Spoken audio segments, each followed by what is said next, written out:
오늘은 위대한 유산 세 번째 시간입니다. 3주에 걸쳐서 아브라함이 하나님이 우리 조상, 믿음의 조상 아브라함을 통해서 무엇을 말씀하시는가를 배웠습니다. 오늘은 창세기 23장 아브라함의 아내 사라의 죽음의 이야기입니다. 믿음의 조상 아브라함의 동반자로서 평생 그와 더불어 방랑과 궁핍, 고통을 함께했던, 그리고 또 약속의 후손을 보는 감격을 같이 했던 아브라함의 아내 사라. 성경은 그녀의 죽음에 관한 이야기로 창세기 23장 전체를 채우고 있습니다. 23장 전체. 성경에서 다른 인물에 관하여 이렇게 한 장 전체를 할애했던 적은 한 번도 없습니다. 딱 여기 하나. 다른 사람의 죽음에 관해서는 어떻게 했냐? 향년 얼마를 살고 죽었더라. 끝입니다. 다윗조차도. 장래를 이렇게 구체적으로 기록한 성경 내용은 없다는 것입니다. 그런데 굳이 여기서만 굳이 이것을 이렇게 기록한 까닭은 무엇일까? 왜 굳이 여기다가 땅을 얼마를 사고 또 그런 시시콜콜한 얘기까지 하나님은 다 우리에게 보여주시는가? 심지어 나이까지. 사라 1절에 보시면 사라가 127세를 살았으니 이것이 곧 사라가 누린 햇수라. 성경에 여성에게 이렇게 나이를 언급한, 향년을 언급한 것은 여기가 유일합니다. 왜 이렇게까지 자세히 언급하냐? 이것은 약속의 땅에서 최초로 약속의 사람이 죽는 문제이기 때문입니다. 그래서 만약에 아브라함이 먼저 죽었다면 아마도 거창했을지 모릅니다. 그러니까 하나님은 약속의 땅에서 약속의 사람이 죽었을 때 그 죽음을 어떻게 보시냐? 그 문제입니다. 하나님은 그 죽음조차 귀하게 보시고, 그것을 귀하게 보시고, 그 죽음조차 축복이 되게 사용하셨다는 것입니다. 본문은 이에 관한 구체적인 서술인 것입니다. 우리 먼저 1, 2절 같이 읽겠습니다. 사라가 127세를 살았으니 이곳이 곧 사라가 누린 햇수라. 사라가 가나안 땅 헤브론 곧 기랏 아르바에서 죽음에 아브라함이 들어가서 사라를 위하여 슬퍼하며 애통하다가 근 100여 년간 자신과 함께 나그네 같은 생을 살아온 아내 사라. 그녀의 죽음에 대하여 아브라함은 견딜 수 없는 아픔과 슬픔을 느꼈다는 말입니다. 아무리 평소에 내세에 대한 분명한 소망을 지니고 있는 성도라도 사랑하는 자의 죽음에 관해서 이렇게 슬퍼할 수가 있는 것입니다. 이건 잘못된 게 아니에요. 우리 주 예수님께서도 나사라의 죽음에 관해서 분명히 우신 사건이 있기 때문입니다. 그러나 성도는 거기에만 매여 있으면 안 된다는 것입니다. 성경은 우리에게 무엇을 말하는지를 봐야 됩니다. 성경은 항상 우리 주 예수 부활의 소망을 강조하며 우리 하나님 아버지를 보게 한다는 것입니다. 그래서 어떻게 해요? 더욱더 복 있는 자가 되도록 만든다는 것입니다. 이것이 하나님이 원하시는 죽음에 대한 성도들의 바람직한 자세라는 것입니다. 바로 오늘 아브라함이 그랬다는 것입니다.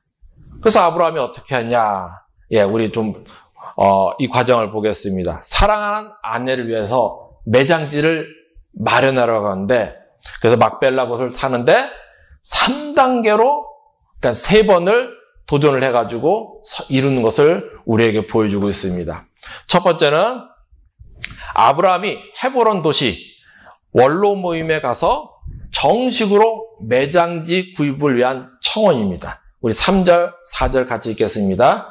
그 시신 앞에서 일어나 나가서 해족소에게 말하여 이르되 나는 당신들 중에 나그네요 거류한 자이니 당신 중에서 내게 매장지를 소유지를 주어 내가 나의 죽은 자를 내 앞에서 내어다가 장사하게 하시오.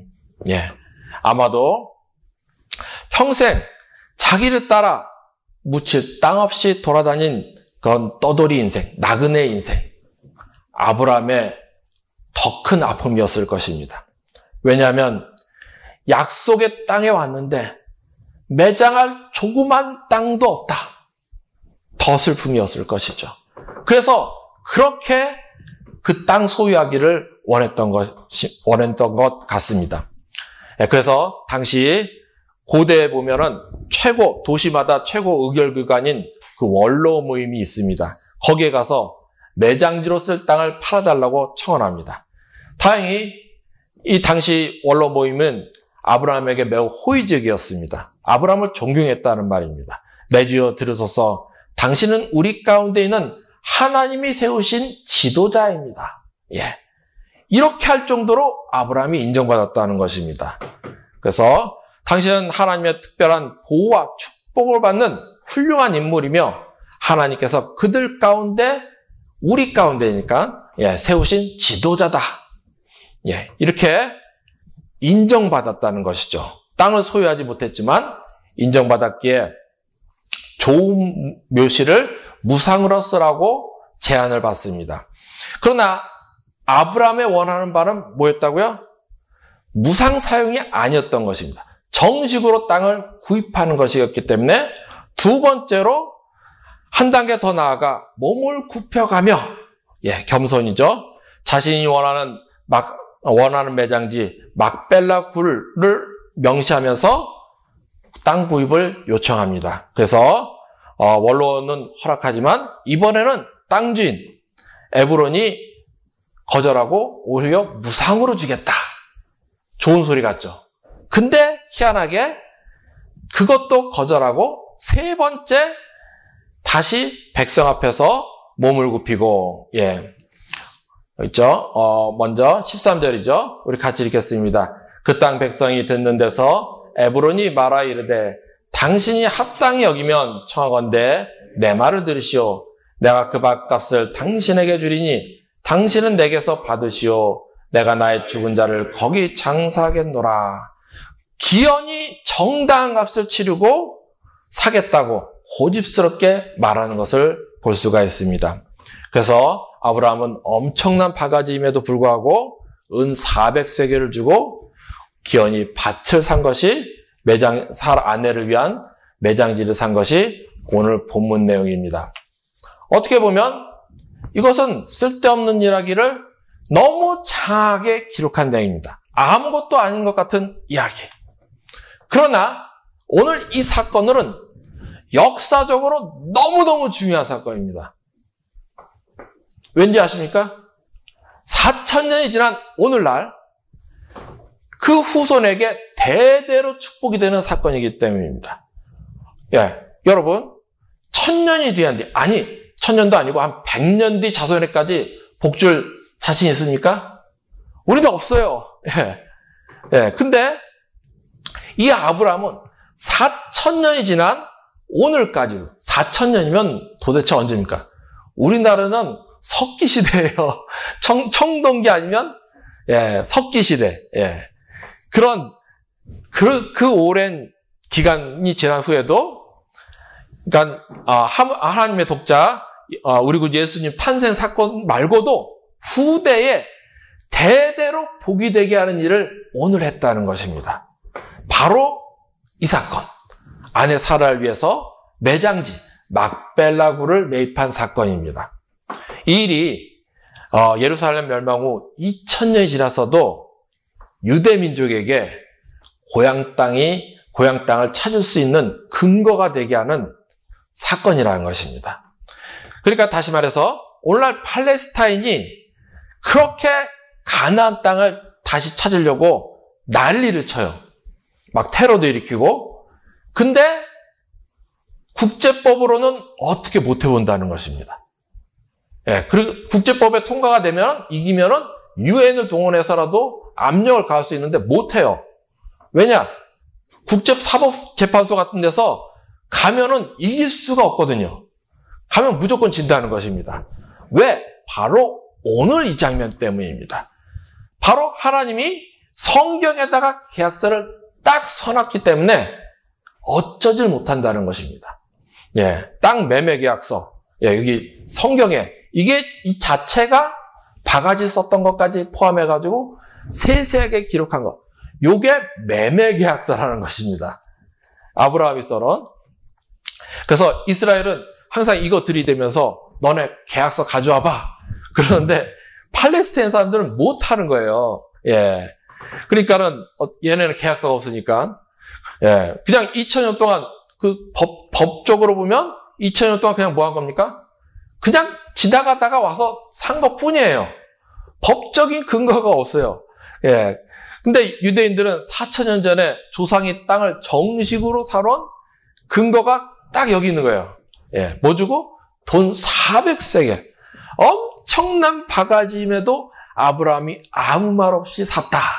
그 근거가 있으니까, 성경이 있으니까, 예, 팔레스타인이 법적으로 증거가 없으니까 그냥 어쩌지 못한다는 것입니다. 오늘도. 예. 그 사람들은 찢어버리고 싶겠죠. 그런데 성경을 보니까 어쩌지 못하고. 이렇게 의인의 삶은 죽음조차도 하나님이 복이 되게 하신다. 믿으시기 축원합니다. 그래서 이것은 무엇을 말하냐? 하나님께서 우리에게 말씀하시는 것입니다. 우리에게. 너도 이렇게 축복의 씨앗을 심어라. 기억하시길 축원드립니다. 오늘의 핵심은 이 한마디입니다. 축복의 씨앗을 심자. 따라하겠습니다. 축복의 씨앗을 심자. 예, 잊지 마시기 바랍니다. 아브라함은 진짜 오늘 아브라함은 너무너무 슬펐습니다. 평생 함께온 하나님 약속을 붙잡고 평생 함께온 아내가 죽었기 때문입니다. 견딜 수 없이 슬펐지만 예, 슬펐습니다. 그러나 더욱 슬픈 것은 무엇이겠습니까? 약속의 성취를 아내가 못 봤다는 것입니다. 다행히 아들에 대한 약속의 성취는 봤지만 땅 약속은 보지를 못했어요. 예. 그렇지만 어떻게 했습니까? 예, 그 땅을 차지한 가나안 족속은 너무너무 팔팔해요. 강성해요. 자신은 약하니 어쩔 수가 없었다는 것입니다. 그러면 어떻게 합니까? 포기합니까? 이게 문제라는 거예요. 많은 성도들이 환경이 안 되니까 그저 포기하고 끝납니다. 하나님 약속 받아도 약속에 대해서 반드시 복주고 복주리라 믿으시기 축원합니다. 그러나 예, 물론 내 생각과 달리 환경이 안 돼서 어쩔 수 없는 경우들이 많다는 것입니다. 그러나 성도들은 세상과 달라야 됩니다. 환경이 안 되면 믿음으로, 믿음의 표현으로 지금 내가 할 수 있는 축복의 씨앗을 심어야 된다는 것입니다. 내 정욕, 내 욕심이 아니라 하나님이 약속하신 축복을 향해서 자꾸자꾸 심어야 되는 것입니다. 내가 할 수 있는 것, 예, 그것을 씨앗으로 심는 것입니다. 오늘 아브라함이 그랬다는 것입니다. 하나님이 주신 약속을 바라보면서 아브라함은 갖은 힘을 다해 축복의 씨앗을 심었다는 것입니다. 예, 믿음으로, 예, 지금 내가 할 수 있는 힘을 다해서 약속의 땅의 성취를 조금이나마 이루고자. 이건 믿음의 표현이에요. 예. 그래서 매장지를 산 것입니다. 바가지를 쓰면서도. 그러나 그때는 몰랐습니다. 이것이 엄청난 축복의 씨앗이 됐던 것을. 우리 성도 여러분도 이런 축복의 씨앗을 심으시기를 예수님 이름으로 축원합니다. 아멘. 예, 그래서 보니까 아브라함의 인생은 전체가 축복의 씨앗을 심는 것이었다. 먼저 영적으로 그는 축복의 씨앗을 심었습니다. 첫 번째. 그러니까 그의 삶의 자세는 항상 천국을 바라보며 사는 나그네였다는 것입니다. 오늘 본문을 보면 4절에죠. 나는 당신들 중에 나그네요 거류하는 자다 이렇게 말합니다. 가나안에 와서 정착한 지가 62년이에요. 근데도 자기는 없다고요? 나그네라는 것입니다. 이 말은 실제 정착지가 없다. 그 말도 있지만 동시에 이 땅에서 나는 영적인 나그네입니다. 하나님 나라를 바라보는 나그네. 이 말입니다. 예. 그래서 신약 성경에서 히브리서는 이 아브라함에 대해서 이렇게 말합니다. 이 사람들은 또 땅에서 외국인과 나그네임을 증언하였으며 중요하니까 이 말했다는 것입니다. 신약에서도 말하는 거예요. 그들이 이같이 말하는 것은 자기들이 본향 찾는 자임을 나타냅니다. 예. 이 본향. 아브라함은 평생 가나안 땅에 살면서도 자기는 하나님께 속한 백성으로 이 땅에 잠시 살다가 본향 찾아가는 자다. 이런 의식을 갖고 살았다는 것입니다. 이것을 하나님은 기뻐 받으셨다는 것입니다. 그러니까 이것도 축복의 씨를 심는 것. 이것은 우리도 이래야 된다는 것입니다. 우리도 이런 자세로 살아야 된다는 거예요.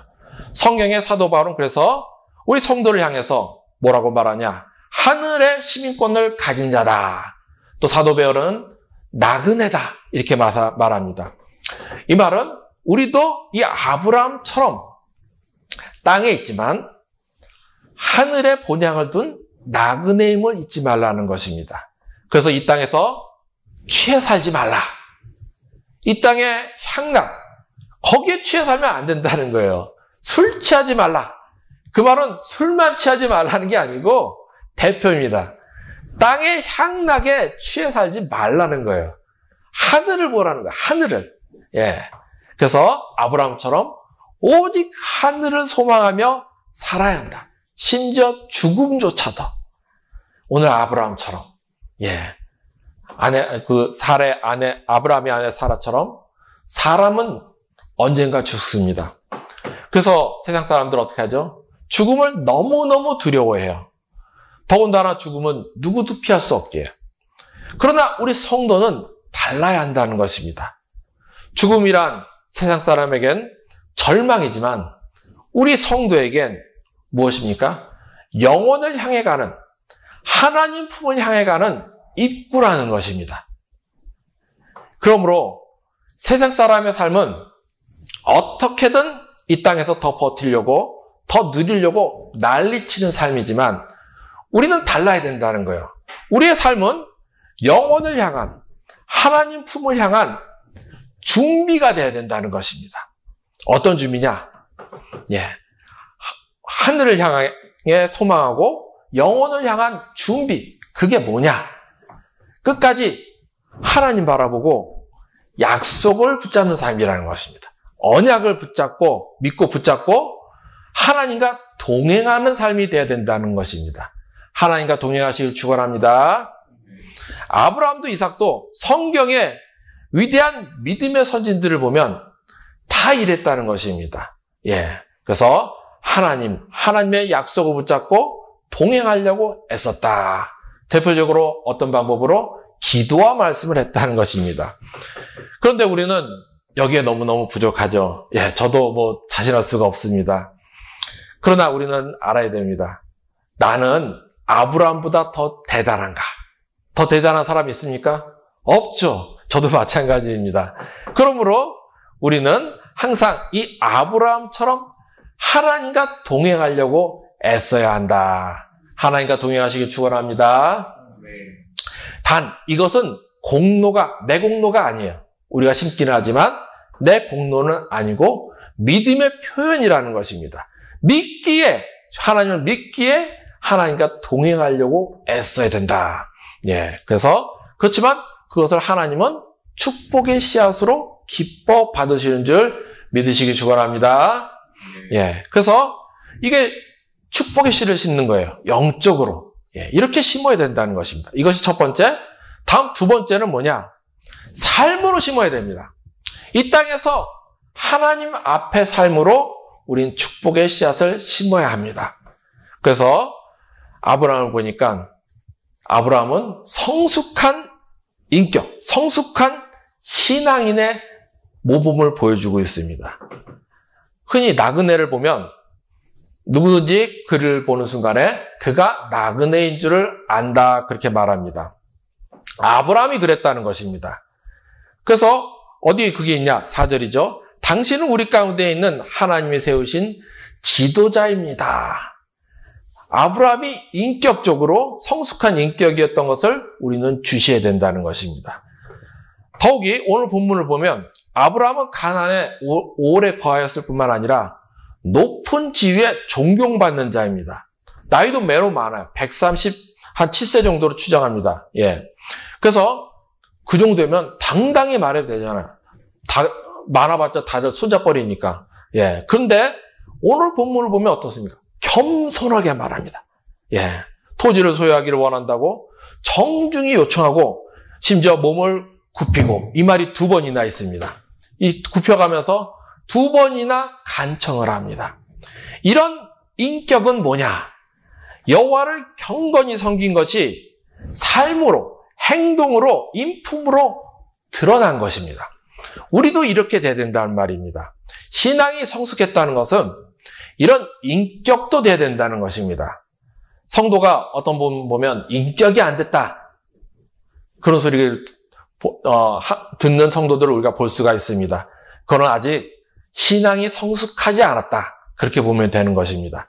신앙이 성숙할수록 바른 예의, 온유함, 겸손으로 그리스도의 향기를 드러내는 것이 성도입니다. 이것은 성경이 가르치고 있는 것입니다. 고린도후서 2장에 보면 이 말이 나옵니다. 우리 주 예수님께서도 말씀하셨습니다. 너희는 세상의 빛이라. 예, 이것은 영적인 것뿐만 아니라 삶으로도 이런 빛을 나타내야 되는 것을 가르치고 있는 것입니다. 예, 그런데 여기서 끝이 아닙니다. 삶으로, 이 말은 인격적인 것뿐만 아니라 실제 이 땅에 우리가 축복을 받기 위해서도 씨를 심어야 된다는 것입니다. 축복의 씨를. 이 땅의 삶을 위해서, 나의 사업을 위해서, 가정을 위해서 나는 뭘 해야 되냐? 예, 씨를 심어야 된다는 것입니다. 그래서 아브라함은 아내의 죽음에도 약속의 땅의 성취를 조국이나마 이루고자 그렇게 땅을 소유하려고 했던 것입니다. 그러니까 다른 말로 하면 믿음의 표현이라는 것입니다. 우리도 이런 믿음의 표현을 많이 해야 된다는 것입니다. 성도는 하나님의 복주심을 믿는다면, 약속 성취를 믿는다면 어떻게 해야 되나? 이렇게 그의 삶에서 행함으로 믿음을 표현해야 된다는 것입니다.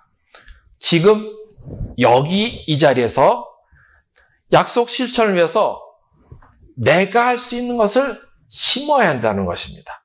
예, 그게 바로 큰 믿음입니다. 환경이 안 된다고, 뭐가 없다고, 두렵다고, 아무것도 안 하는 것은 그저 뭐 같은 믿음? 겨자씨 같은 믿음. 예, 구원은 받을지 모르지만 이 땅에서 축복은 있을지 모르겠습니다. 큰 믿음 되시기를 예수님 이름으로 축원합니다. 아멘. 예, 이렇게 큰 믿음. 그럼 세 번째는 뭐냐? 이를 위해서 대가를 치르라. 오늘 본문은 아브라함이 축복의 씨앗을 심는 것의 최종 결정판입니다. 예, 이 막벨라굴을 사는 것이. 왜냐하면 4,000년 후 오늘까지도 영향을 주는 사건이기 때문에. 그래서 오늘 본문을 보니까 아주 특이한 장면이 나옵니다. 아브라함이 공짜로 주겠다고 그렇게 가나안 사람들이 얘기하는데도 어떻게 합니까? 기어이 대가를 지불한다는 점입니다. 오늘 우리는 이것을 봐야 된다는 거예요. 예, 보면 거기다가 막벨라굴 주인이 땅 구입 과정에서 어떻게 합니까? 예, 값을 높이 부르니까 얼마를 불렀는데 흥정도 안 하고 부르는 대로 값을 주고 샀다. 이것도 우리가 주의해서 봐야 된다는 것입니다. 그러니까 당시 근동지방의 매매 간섭은 몇 차례씩 흥정을 주고받는 것이었습니다. 그것이 일반적인 매매 간섭 때문에 처음 내놓을 때는 어떻게 하죠? 깎아줄 거 생각하고 엄청나게 비싸게 부르는 게 관례였어요. 근데 아브라함은 그런 매매 통례를 완전히 깨버리고 부르는 대로 첫 번에 값을 주고 샀다는 것입니다. 성경의 9절에, 오늘 본문 9절에 충분한 대가라고 되어 있는데, 이 말은 원어로 파는 자가 부르는 값에 가득 찬 값으로, 이 말입니다. 예. 부르던 대로 줬다. 예. 깎질 않았다는 것이죠. 그래서 아브라함이 은 400세겔을 지불하는데, 예, 뭐 정황상 봐도 큰 액수죠. 그러면 실제 얼마냐? 은이 한 세겔이 약 11g으로 계산을 하는데 400세겔이면 그러면 4.4kg입니다. 오늘날도 큰 돈이죠. 실제 당시에 그럼 밭값은 얼마인가? 성경의 다른 매매 기록을 말씀드리면 예레미야가 아나돗의 밭을 사는데 땅값을 17세겔을 지불했습니다. 다윗이 아리우나 타작마다 예루살렘 성전 땅을 사는데 구입한 비용이 50세겔입니다. 그러니까 400세겔은 어마어마한 액수라는 것입니다. 그럼 왜 이렇게 손해보는 가격임에도 불구하고 아브라함이 협상도 없이 당장에 사버렸는가? 이것은 하나님이 언약하신 약속의 땅에 대한 열정 때문입니다. 그래서 믿음의 표현을 한 것입니다. 그는 하나님이 땅 약속하신 것 믿었습니다. 그리고 성취의 그날을 기다렸어요. 그러나 수동적으로 머물러 있지 않았다는 것입니다. 적극적으로 그 약속을 위해 가능성을 찾아다녔다는 것입니다. 우리도 이래야 된다는 것입니다. 문제는 당시 그의 신부이나 주변 여러 정황으로 땅을 차지할 기회가 없었다는 것입니다. 전혀 없었어요. 그러다가 아내가 연수를 다하자 너무너무 슬펐지만 이를 기회로 조금이나마 약속의 땅을 차지하기 위해서 애쓴 것입니다. 예, 먼저는 평생 떠돌아다닌 아내를 위해서 그 이유도 있고요. 또 두 번째는 미미하지만 하나님의 약속 실현에 대한 믿음의 표현을 한 것입니다. 하나님께 바치는 거죠. 예. 단, 할 수 있는 것을 다 했다는 것입니다. 대가를 지불한다는 것이죠. 그냥 주겠다는 것을 기연히 마다하고 비싼 값에도 불구하고 대가를 치릅니다. 이거는 할 수 있는 것을 다 했다는 의미입니다. 이것이 중요합니다. 왜 그러냐면 대대로 이 땅을 소유할 근거를 마련하기 위함인 것이었습니다. 왜냐하면 만약에 거저받았으면, 뽕으로 받았으면 나중에 누군가 딴 말 해도 분쟁이 생길 수가 있어요. 아브라함은 그것을 차단하기 위해서 지금 할 수 있는, 확실하게 소유할 수 있기 위해서 지금 할 수 있는 모든 것을 다 했다는 것입니다. 그래서 큰 대가를 지불하도 확실한 근거를 남기기 위해서 큰 대가도 지불했던 것입니다. 예, 오늘 18절에 보면 성문에 들어온 모든 해족속이 보는 데서 아브라함의 소유로 확정된지라. 이 말은 확실한 대금을 지불하고 체결된 정식 계약이다. 이것을 수많은 증인 앞에서 공증받았다는 거예요. 예, 이렇게 정식 계약의 공증까지. 거기다 그것도 모자라서 어떻게 합니까? 성경에다 막 기록해 놓은 거예요. 예. 물론 사람의 노력은 그것 가지고도 부족합니다. 그러나 이것을 우리는 어떻게 해야 된다고요? 믿음의 표현으로 하는 것이라는 것입니다. 그러면 하나님이 받으사 역사하실 줄 믿습니다. 아브라함처럼 4,000년이 지나도 하나님은 역사해 주신다는 것입니다. 이 믿음 우리도 해야 된다는 것이죠. 그래서 우리는 축복의 씨앗을 심기 위해서 대가를 지불하는 신앙, 믿음으로 심는 믿음의 표현으로 대가를 지불하는 신앙, 이 신앙이 돼야 된다는 것입니다. 이것이 성경의 원칙입니다. 성경에는 모든 것에 대가가 있습니다. 그래서 우리 구원도 보면 어떻게 했죠? 예수 십자가 보혈이 바로 대가입니다. 그래서 우리는 은혜로 받은 거예요. 은혜로. 내 공로는 전혀 없어요. 부활의 은혜. 그것을 믿기만 하면 주어진다는 것이죠. 예수님께서 대가를 치르셨기 때문에. 마찬가지로 우리가 이 땅에 믿음의 축복의 명가를 세우기 위해서는 또 누군가 대가를 치러야 한다는 것입니다. 믿음의 표현을 하나님께 바쳐야 된다는 것이죠. 그러나 하나님은 다행히 거창한 거 요구하지 않으십니다. 지금 내가 여기에서 힘을 다해 할 수 있는 것, 그것을 하나님은 받으신다는 것입니다. 그 대가를 올리시길 축원합니다. 그러니까 몸이 아파서 난 노동도 할 수 없어요. 그러면 어떻게 해요? 뭐라도 해야 됩니까? 기도라도 해야 된다는 것입니다. 기도와 말씀이 가장 뿌리예요. 기본입니다. 성도에게. 그래서 우리는 어떤 상황 속에서도 믿음의 표현으로 내가 할 수 있는 것, 사업이면 기도와 말씀뿐만 아니라 연구도 하고 사람도 만나야 되고 이것저것 할 수 있는 것 다 축복의 씨를 뿌려야 한다는 것입니다. 하나님은 그것을 기뻐 받으시고 그리고 역사하시는데 어디로 역사하실지 모르지만 역사하신다는 것입니다. 오늘날 미국 뉴욕에 가면 나무로 된 그 조그만 통나무집이 하나 보존되어 있다고 합니다. 한 200년이 좀 안 된 그런 통나무집이라고 합니다. 그게 뭐냐면 원래는 밭 가운데 세워진 통나무 집이었는데 그 후손들이 그것을 보존한 것입니다. 왜? 어떤 집이길래 이 집을 보존하느냐. 그러니까 그 통나무집은 원래 그 주인이 아니고 주인집에 일하던 부부가 밭에서 일하다가 쉬던 집이었습니다. 한 부부가 거기서 매일 아침 새벽 기도를 함께 했던 집이라 합니다. 그래서 가보면 그 부부가 기도했던 자리가 있습니다. 그 부부가 기도했던 집, 일종의 교회죠. 거기서 그들은 평생 똑같은 자리에서 기도를 하고 그리고 하나님께 올라갔었습니다. 그러나 그들은 그 자신들이 앉아서 평생 기도했던 그 자리가 어떠한 자리인지를 모르고 그냥 하나님께 갔었습니다.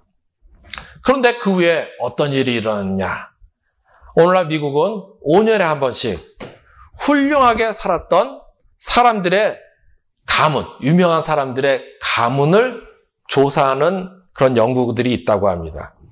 그래서 그 죽은 부부의 자녀들, 그 가게가 조사가 됐습니다. 약 150년에 걸쳐가지고 그 가게가 연구가 되었습니다. 그래, 남의 집에서 일하던 처지임에도 또 하루 종일 일하느라 고단함에도 불구하고 잊지 않고 평생 주님께 기도했던 그 부부의 자녀들은, 후손들은 어떻게 되었는가? 미국 부통령이 2명이 나왔다고 합니다. 대법원을 비롯한 판사들이 16명, 상하의원 약 30명, 또 미국의 유명한 명문 아이비리그대 교수들을 비롯해가지고 대학 교수들이 수없이 나오는 미국에서도 유명한 명가가 되었다는 것입니다. 200년도 안 됐는데, 그들은 자신의 후손들이 그렇게 될 줄 알았을까요? 몰랐죠. 그저 남의 집에서 일하면서도, 그저 힘든 가운데서도 아무도 없는 그 고독한 통나무집에서 그저 힘을 다해 새벽마다 하나님께 기도했던 것입니다. 그런 영적인 씨앗을 계속 심고 그리고 그 자리를 떠나 하나님께 갔지만 그 빈 두 자리를 여호와 이레의 하나님, 전능하신 하나님께서 기억하셨던 것입니다.